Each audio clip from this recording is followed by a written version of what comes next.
Hey everybody, it's your girl Bondy Blue, and I am back for another Greenleaf for you guys. All right, so let's go ahead and just get into the notes. The episode starts off with Grace and Bob having a conversation. Apparently, Bob wants to fold in another church, a white church, into Calvary. We don't know how that's going to work, okay? Churches have been fairly separate, okay? Fairly, segregated for a while now. And, we'll get into why that is, but it's kind of weird to want to fold a mostly white congregation and pastor into a mostly black church and, congregation pastor and all of that type of stuff. So, yeah. What's going on, Bob? What's your ulterior motive, sir? So on Bob's way out of Grace's office, he runs into Phil. Phil wants to ask him how that went with Grace, and also wants to know how he feels about the sermon that he's writing for the 4th of July for Bob. Okay, apparently Phil writes Bob's sermons, eulogies, whatever. Okay. Bob says that it doesn't feel like him just yet. So, maybe he can give it another try. And Phil says, sure, I'll take another look at it. And he says, attaboy. Attaboy. And Phil felt some type of way, okay? So Phil is starting to crack, and we're starting to see it because he was bothered by that attaboy, all right? I'm like, Grace has gotten AJ his own apartment, and she's there. He's cooking some chicken gizzards, and she's pulling all of the things that they've just bought for his new apartment out of the bag, including a welcome mat. And she asked him how he likes it. He says it's not really his style, but what's the point of having a welcome mat when he's a secret and nobody is, coming to see him? All right. He's feeling some type of way about that. Grace is feeling bad about it. But right now, with everything that's going on with the church, she feels like this would not be a good thing to bring into the mix, especially when they looking for a reason to push her out. She tries to change the subject, ask him about the chicken gizzards that he's cooking right now. And she's like, did you learn that in there? And he's like, no. Like, you people always think that prison is some type of trade school. Like, no, I learned it from a foster family that I had. Grace says that Sophia's dad is a chef. And he was like, yeah, I know. And she was like, how do you know? He was like, I did my research. And it's like, oh, you did some research, huh? I don't know. I don't know. Something feels weird. Something feels awkward. Something feels like it's happening behind the eyes with AJ. We're waiting on it. Y'all, Carissa and Jacob. I don't know how Carissa got Jacob to the realtor's office, but they meet with this realtor, and Jacob is basically convinced because of the amount of money they're giving them for the property across the street to sell the land that he had prayed to God and felt that he shouldn't have. His father came to him and said, don't sell that land. But somehow Carissa done got this man in his office selling the land. Okay? And something is going on between Carissa and the realtor. Okay? She's complimenting him on his cufflinks, and there's some eyes going back and forth. And I'm like, what's happening here? What's happening? What's going on? Something's amiss. James was asked to preach at someone else's church the next Sunday. And he tells May about it. And May is like, no, James, we need to be focusing on Calvary, okay? She doesn't want anybody in the family to not be sitting in that pew every Sunday to let them know that this ain't over, okay? That's how May feels about it, but it's only one Sunday. And James feels like, we're not having sex. Damn, can a man preach? I need something. I said, oh no, not the comparison between sex and being a preacher. What? Let you know something. Grace comes in and tells them about her meeting with Bob and how he wants to fold this white church into Calvary. And of course, they like, don't sound like nothing good. Don't sound like nothing good going on with that. What are his motives? And Grace is like, well, maybe he is trying to bridge the gap between white and black churches. And Bishop is like, no, that's ridiculous. Okay, let's be honest. You have never seen a mixed congregation with a black pastor. You see a mixed congregation with a white pastor. Black folks that want to go over there and listen to some white boy tell them what to do, that's fine, okay? But no, Bob is trying to get money. That's his only angle, All right. He probably wants to sell those folks land. And he's definitely not going to have somebody black in charge. Okay, look. So just letting you know right now, Grace, you ain't going to be the one if they fold these two churches together. Because when you look around, it's white churches, black churches, and the ones that are mixed are usually ran by somebody white. Okay. Now, I grew up with the exact opposite, in all honesty. Like, this is true for their churches. I don't think that's true, true for Baptist, Methodist, that type of thing. I don't think that's true for Catholic churches, because I was raised with a white priest and a majority black church. Yes, we do have white people who are in our congregation, of course. Okay. It's all us, okay? People who have been there for years and years and years. But it's like literally a handful in comparison to the black members, okay? But these people mesh. Like, we blend. Everybody's cool. You know what I'm saying? And we loved Father Mike, okay? We loved Father Mike. And when Father Mike died, a lot of people didn't come back to the church, okay? And now we have an African preacher. I think he's from Ghana. But either way, I'm just saying, like, our white priest ran his mostly black congregation, and he was very, into the community, buying properties, making sure the kids got into good schools. Like, he was involved. He wasn't just preaching every Sunday. He was involved. Okay. And if, when he talked about, teaching our culture, like, he felt like he was us. We felt like he was, he knew he wasn't, but the feel of it, like, you felt safe. Even though I totally understand why in Baptist churches, it's not the same. And in Methodist churches, I honestly don't know the difference between Baptist and Methodist. It feels the same when I go to the church service. I'm just saying. I'm sure there's some reason that I don't know about. But what I'm saying is they feel the same. I grew up Catholic. That's what I know about, okay? Phil goes to Charity because now he's feeling the same thing that James is saying, that nobody black is going to be running this church if they fold in the other white congregation. Okay, it's just a realization of the situation. So Phil really needs something on Grace, because Grace is more likely the candidate than he is. So he tells Charity if they don't get something big on Grace, then he nor Charity will be preaching at Calvary. And then he's like, thank you. And he lingers a little long. And Charity was like, you know what I'm saying? So I'm like, Charity, you're not into Phil? Is that not the Phil that we were getting from the beginning? Oh, you're not into him now? Okay. Sophia comes back home, you guys. Apparently she's been talking to her brother AJ, and she came in town just to see him. She doesn't want anybody else to see her, but she does run into Grace when she goes up to their, suite, their corner of the mansion, okay? And she's like, I don't want to lie for you, so I don't want to see anybody, but I want to have a relationship with my brother. Don't worry, I won't tell your secret, but Mom, you need to just come on out with it, okay? I know that you're just too ashamed to admit that after running off at the mouth for 40 years, you're just like everybody else, but just admit it so we can move on. And I was like, Sophia, like, let's be very, very clear. Yes, Grace lying about having a child, not telling anybody. Yes, that is wrong. But at the end of the day, when a woman decides to give a child up for adoption, she's relinquishing all of this. So y'all really don't have the right to guilt her about not wanting to be in his life when she gave him up. Like, I'm sorry, but it's not like she gave him to the grandmother or something like that. You know what I'm saying? She gave him up for adoption, and he literally could not find her until he was 18 years old because she didn't want to be found. Okay? So I'm sorry. Once you've encroached upon that, and now I've accepted you into my life because I realized it was a mistake that I made, and maybe I should have chose something different. I don't know. But I know from where I'm at right now, I can be there for you. But I can't let everybody know just yet because we're in the middle of fighting for our livelihood in the church that we built.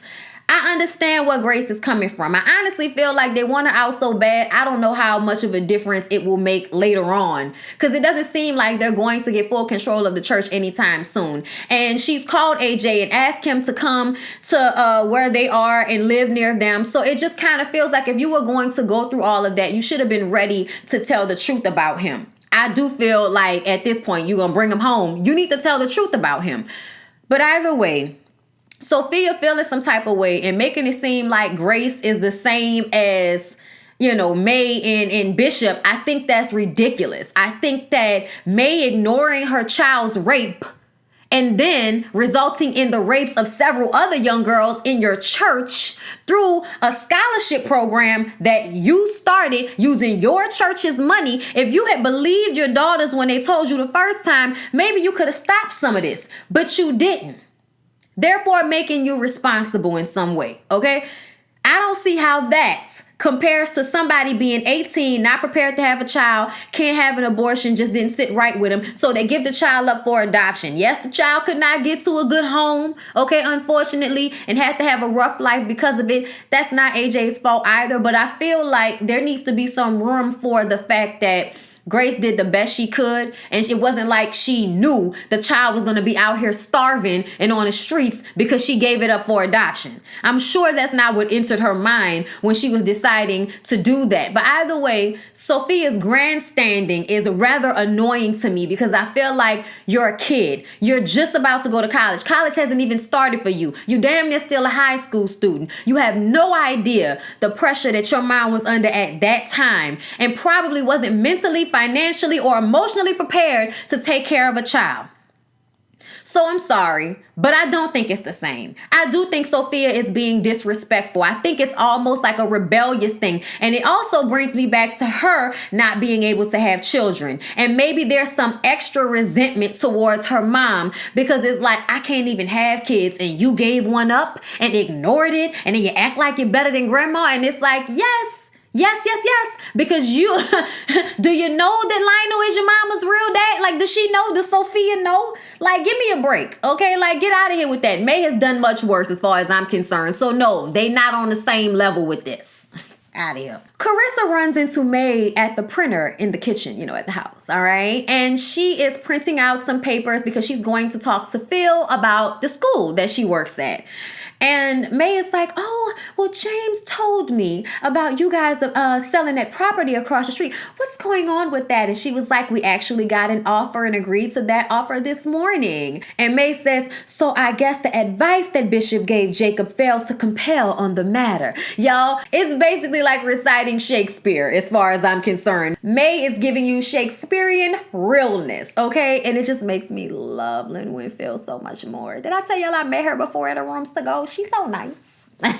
Okay, but she is everything. Carissa says that they are free to sell what is theirs. And May says, and Eve was free to eat the apple. And we see where that got all of us. Carissa goes to talk to Phil. And just as their conversation is wrapping up, she notices his cufflinks, which were the same cufflinks that the realtor had. And she's like, oh my God, those are so unique. This might seem like such an odd question, but where did you get those cufflinks? And he says, oh, Bob gives them to us. He gets them especially made for us. I said, oh, so you are about to sell your husband's land, y'all's land, everybody's land. Okay, because it's not just the husband's, but I say that because he didn't want to sell it. And you are now getting to the bottom of who the person that the realtor is working for and who is buying the land. And she calls the girl, the real estate agent who hooked her up with him. And she's like, who's really selling us this land once she checked out the cufflinks? And homegirl eventually calls back and tells her that it's Hope and Harmony Church. So Bob Whitmore is buying that land from you guys. And she still goes through with it, y'all. She still went through with it. At the end of the episode, they're sitting down. She still hasn't told Jacob that they're selling that property to Hope and Harmony Church, or Harmony and Hope, or whatever it is. Okay, H&H. That's what I'm going to start calling it, H&H. Okay, so she goes in with Jacob to sign those papers. The realtor lady knows, all right, the guy with the cufflinks obviously knows, and she knows. And she's sitting there letting Jacob sign that land over to the very people they are trying to get their church back from. Why would you think in the long run, Carissa, it would be smart for you to sell that land across the street from Calvary to the very people y'all are trying to get y'all church back from? That does not make any sense to me. I don't understand, Carissa. I don't understand. Carissa went ahead, even though she was having, a moment where her conscience was, kind of getting to her and she was thinking maybe she shouldn't do it. She still signed the paperwork. And what makes it so messed up is that you didn't even give Jacob the choice, because you knew he wouldn't have wanted to sell that land to those people. But it's more important to you to get into a dream house that you may not be able to afford the mortgage on. Okay? That's more important than the longevity of y'all's church. I cannot with Carissa. She ain't shit. She ain't shit. Okay? Charity ain't shit either. Okay? We're going to get to her in a minute. And Sophia is in honorable mentions. Bob ain't shit and Phil ain't shit. Okay? Almost everybody on this show right now ain't shit. Okay? Zora asked Sophia to help her with her sermon, mentions how she's mad at her for leaving after she said she would stay. But Sophia says she got into it with her mom, doesn't want to talk about it. She's going to hang out with Roberto that night. Roberto is her ex-boyfriend. And Zora is like, okay, well, you're going to be back in time to help me with my sermon. She's like, yeah, I'll help you when I get back. So she goes to AJ's apartment. They talk, they drink. I'm like, she's not of age. That liquor looks too strong. Like, I was bothered. Okay. I was bothered, but I let it go. And they're talking and she's, apologizing for Grace and making sure that he knows she's here for the long haul and she's not like her mom. And it's like, just get a little older, Sophia. You're gonna make some mistakes, love. Like, she's just so unforgiving sometimes, and it annoys me. You don't even know him. Personally, I wouldn't feel safe passing out drunk in front of him, but that's what she did. Now, thank God he wasn't the type of person to take advantage of her, because even though they are genetically related, they don't have the relationship in order for him to feel that, okay? I'm just being honest with y'all. A lot of people, when they don't grow up with you, they don't feel the same way, okay? Because she passes out because she couldn't take the brown, okay? And he puts the cover over her, and takes good care of her. But he puts the rest of her drink in his drink and just start drinking that shit straight. I said, oh, somebody got a little drinking problem, eh? The next morning, Sophia gets back to Zora's, and Zora calls her a lying bitch. She says she called Roberto looking for her, and he said that he didn't even know she was back in town. And she knows that Roberto doesn't drink, and Sophia is reeking of alcohol right now. Sophia wants so badly to tell Zora what is actually going on and who she was with, but she knows she has to keep her mama secret, so she just walks away and leaves Zora to be upset. But Zora is very, annoying to me. Like, she's so self-absorbed, and everything is about her. And if you aren't there to be there for her, then it's, you're a selfish bitch. And it's like, Zora, that's your whole life. But, whatever. Grace talks to Cal. Cal is the pastor of this white church. And Cal has been muscled and disrespected by Bob and is a little scared. He says that H&H is like the army, okay? And he is trying to be realistic about it. And Grace says, what does being realistic have to do with Jesus Christ? And he says nothing at all. She says, I don't think so either. I'm like, oh, all right, I see something. I see some commiseration happening. So Charity goes to Corinne to try to see if she can find out what's going on with Grace. But she runs it from the standpoint of, oh, I want to hook Grace up with a guy. Is she dating anybody? Charity mentions how she saw Noah there a few weeks ago. What's going on there? And Corinne is like, okay, something is going on, but I'm not telling you, so back up off me. Okay, Corinne is tired of her. Okay, Corinne is over it. All right, leave her alone. So you know what Charity goes and does? Charity goes and calls Noah's house, where y'all know him and his wife live. I forgot the wife name, but y'all know the wife don't like Grace because they had an affair that first season, and they was, first loves and all of that. And they've been hiding the baby from her because Noah knows that she will leave him if she finds out that he had a baby by Grace and he can't have a baby with her. She can't give him a child, right? So when Charity calls and leaves this awkward message on their answering machine saying that, oh, shame on you for not speaking when you came into town, I said, Charity, I could hit you in the neck. Oh, Lord. She left a message. She didn't even know what she was going to say. And she calls and says that, oh, my Lord, I can't stand her, Jesus. Oh, Lord, I can't stand her. May meets with Bob.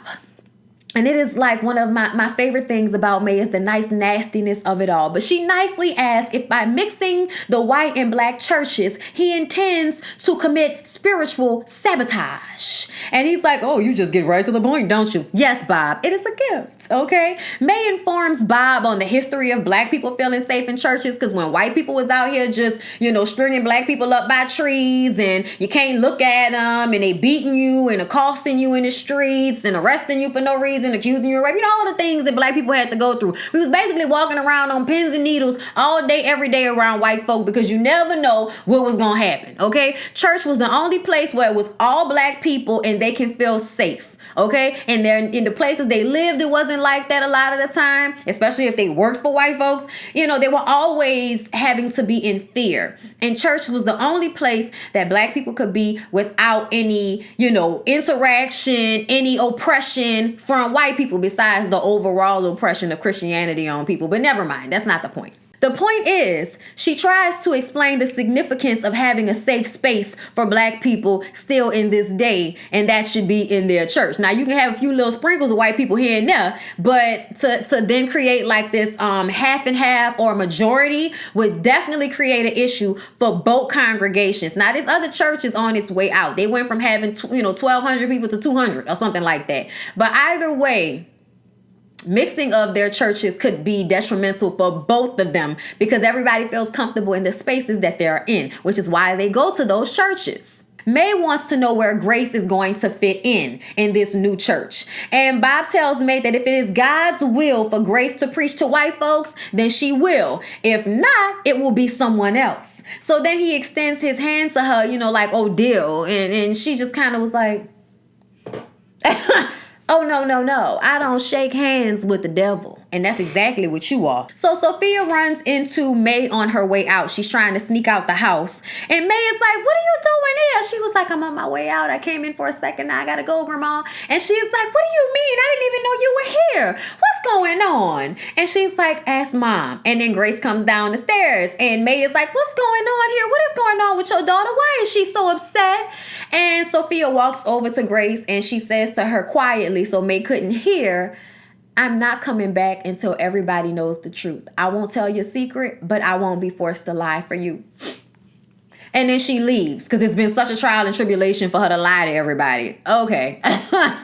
All right, Sophia, we get it. Okay, goody two shoes. We got you, love. All right. And Grace is crying and very emotional, and May is trying to talk to her, but she's like, no, of course she don't want to talk to May about it. But May is the person she needs to talk to about it. But it feels like May gonna throw it in her face or something like that. But it's like, I hope you don't, because you got to realize that your somewhat abandonment towards her, because she wasn't James' child, is a direct reflection of what she ended up doing with AJ. So let's not act like those things don't have anything to do with one another, because they absolutely do. And in so many other ways. Okay. But either way, May tells Grace that she talked to Bob, and Grace is like, why would you do that without talking to me first? And she's like, look, all I know is you need to put an end to these mixing of the congregations. And she's like, I want to pray to God and ask him what to do about it. And she's like, okay, no. We are losing the church, Grace. And she was like, thanks for your confidence, Mom. And I was like, oh, she was like, oh, I didn't mean it like that, baby. Oh, like May is trying really hard not to be that person with her anymore. So y'all, it's Sunday morning. And Charity and Bob's stick of mayonnaise daughter is singing this ringtone version of a church song to everybody and the black people in the Zora was like they laughing at the shit. It's ridiculous. And then Bob's daughter keeps grabbing Charity and touching her. And every time she tries to do like a run, she's grabbing her like, oh, don't add any souls to this song. There's no soul in this song. Please don't add all of that soul to this song. And it's just like, oh my God, go on away from me with this. Like she was, the way she kept trying to strong arm Charity. I wanted Charity to like, you know what I'm saying? Like hit her with one of those. You know, elbow the shit out of her. Oh Lord. And hit her with a soulful run. So Grace does her sermon. And her sermon is on Moses and how he got the 12 tribes to rise up and work together. And she mentions how, we can't even get two people in my family to agree on something. And Carissa is like, child, she's telling the truth right there. Okay. So she's starting to get people in the audience what that song could not do. All right. Grace is going to do for us with this sermon. And at first, Bob was, right on with it, but when they realized that what she was saying was the tribes came together so that they can fight the Pharaoh, i.e. Bob, then all of a sudden everything got uncomfortable. But Bishop and May was out in the audience like, well done. Well done. Grace said, if you think that you are going to push around the children of God, you better be ready to lose everything. I said, I said, you better give it, girl. You better give it. All right. So after church, Phil asked for Grace to come into his office to talk to Bob. Bob is pissed off, okay, upset about this correlation between him and the Pharaoh, let my people go. He tells her if she does one more thing to piss him off, her and her whole family is out of the church and it will be all her fault. All her fault. I said, oh, really? It will be her fault because she followed what the Lord told her to do in the capacity in which she is supposed to be doing that? Oh, word, Bob. Go to hell, Bob. The fact that she didn't say anything to him, like, don't try to put it on me because you can't deal with the truth. Like, the fact that she didn't respond to him in any way was just like, oh, because he was working on my nerves in that last little moment. Like, it'll be your fault. It'll be your fault. Like, no, it won't be. No, it won't be, because you don't have any intentions of really letting us have preacher positions at this church. Oh, no, you want somebody white to be in charge, because Hope and Harmony are mixed churches, but only, a little bit. Black congregation, a few, little black preachers that don't do much, but all in all, the feel is very Caucasian. Very Caucasian. And that music, that music alone tells the story. Y'all sing that at every church, every Sunday? Oh, Lord. I'd have left church right then. I'd have got up and walked out. I like, this ain't for me. Let's go. The Lord will forgive us. The Lord will be at home. Let's go. So we see AJ at his apartment alone drinking. Okay. And this looks like it's about to be an issue for him. Like, you at home alone drinking, son. This looks depressing. And it looks like it's, alcoholic problem. Meanwhile, his daddy is doing the same thing. Noah is sitting in the bar nursing a drink, and he calls Grace to tell her that Charity called and left a message that his wife heard. And when his wife found out that he and Grace saw each other, he had to then explain it. And so he had to tell the truth, and she left him because she couldn't deal with the fact that he has a child with Grace, even though he didn't know about it. I said, well, she didn't really want to be with you because, in all honesty, baby, you can't give him a child. He still stays with you. I don't understand why y'all couldn't adopt, but whatever. I just kind of feel like the buck doesn't stop with my own physicality. Like, okay, I can't do it. We're going to try to do it another way, but it ain't going to stop just because I can't physically do it. But either way, she going to leave her man who has stayed with her when she couldn't have a child. Now, not to say that he should have left, but I'm just saying, like, the audacity of you to leave him when you find out he had a child that he didn't know about. And I almost feel like whether he had the affair with Grace or not, she would still feel that way because it's her own insecurity, something that she obviously has not worked through. Their marriage, even from the phone and from the little bit that we've seen of Noah, their relationship seemed like it was constantly on eggshells, okay? Pins and needles. Ain't nobody got time for that. So if it was time for that marriage to be over, it was obviously time for that marriage to be over. I mean, look at the way it started. Y'all wasn't never supposed to get married, but Noah wanted to be with the little girl so bad, and Grace didn't have time for him. Who knows what might happen with that? Because Noah said he's coming back home to have a relationship with his son. And there's like all of this anger towards Grace, but you found out about him and you still wanted to hide him from your wife. So why is there all this judgment and anger towards Grace? Like, it's just aggravating to me. I feel like they just piling it on her, like piling it and piling it and piling. Don't get me wrong. She's not at all perfect in any of this, but I don't like the way I feel like she doesn't have anybody that isn't adding on to the negativity for her.